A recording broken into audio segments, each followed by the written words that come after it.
Za kakovostno oglje je pomembna dobra priprava.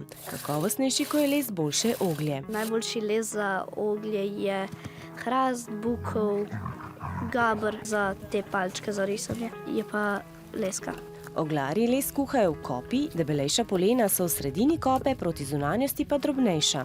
Les pokrijejo senom, listjem ali smrekovimi vejicami, to plast oglarji imenujejo grasa, nato pa kopo zasujejo zemljo. Zemlja je potrebna zato, da ne gori s plamenom, ampak da se noter dejansko kuha oglje. Kopo zakuriš z žerjavco, zraven žerjavce kasneje daš pa take majčkene koščke lesa, ki se jim reče budlovci. Dole pri Litiji imajo bogato tradicijo oglarjenja.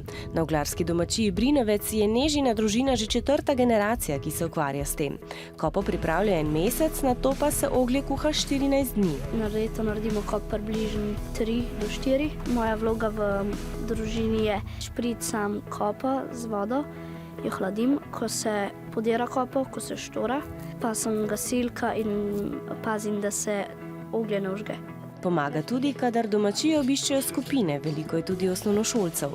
Ko spoznajo delo oglarja, se radi preizkusijo tudi v družabnih igrah ali pa poskusijo poseben kruh.